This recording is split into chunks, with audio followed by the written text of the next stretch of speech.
I'm Dawn. I'm Georgette. And I'm Matt. And you're watching Word of Mouth.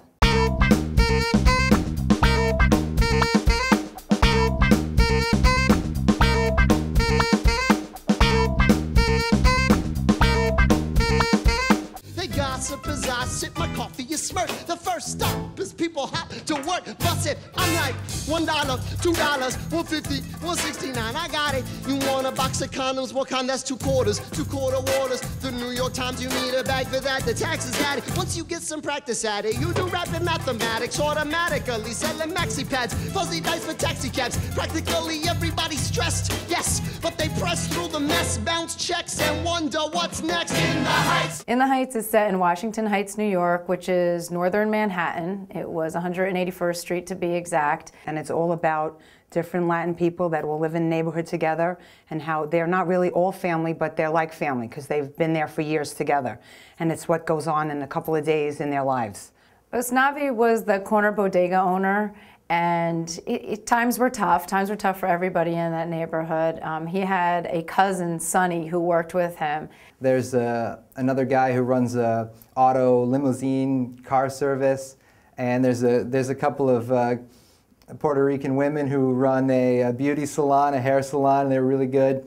There's 3 different or 4 different things going on the stage at the same time. And they're all singing together to the same music, but different things. So your head's bouncing back and forth trying to keep up with everything. But for some reason, you don't lose it. You're able to keep it all going. Someone wins the lottery, and then the big question is, how are they going to spend the money? What are they going to do? Are they going to get a better life outside of the Heights? Are they going to stay there? Here they live in Washington Heights, and they think life is so rough. And they dream about going somewhere else, maybe back to an island that their family came from. But when it comes right down to it, they realize home is where the heart is. The main actor in the show, Lin-Manuel, he's Usnavi in the musical. He wrote the music, and I think part of the story as well. I don't know what kind of a background in music or what he had, or if he's just from a street corner. But it's incredible that all the music follows the storyline, and it all comes together. To have someone who has that much involvement in it be the lead actor just brings the show over the top. It was the perfect mix of a love story, a comedy, music, dancing. It was completely entertaining. The writing was terrific. The musical lyrics, spot on. Everything it worked really well for me, and I really enjoyed it. The music's phenomenal. The singing, the dancing. I know I get really excited, but I just can't even describe how great it was. The cast was fantastic. The cast was very well put together. Robin De Jesus plays Sonny. He's the little guy that everybody loves. My friend who was sitting next to me laughed when Sonny came on the stage before he even said anything, because she knew whatever he said was going to be funny. He was great.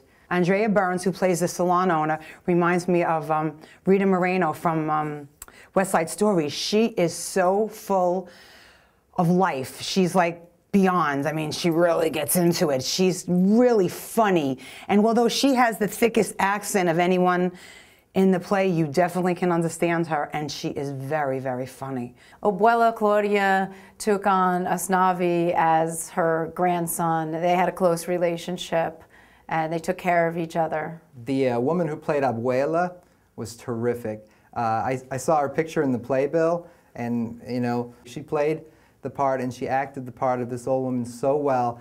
I believe that she was a 70-year-old woman. It was definitely authentic. It was current time. It was current outfits. It's actually what I'm sure people are wearing in Washington Heights right now. It's how they hang out at night, how they spend their time. You don't have to be Latin. You don't have to know anything about it, because they do explain each thing, so you'll know what it means. They don't only talk Spanish, but the part that touches your heart, you don't have to be Latin to feel it. If you do know Spanish, if you can speak some Spanish, you're going to catch a few more jokes. But myself, I don't speak any Spanish, and it's still fully entertaining. I grew up in the Bronx. Even though it wasn't the same neighborhood, I had friends that lived in Latin neighborhoods, and I loved it.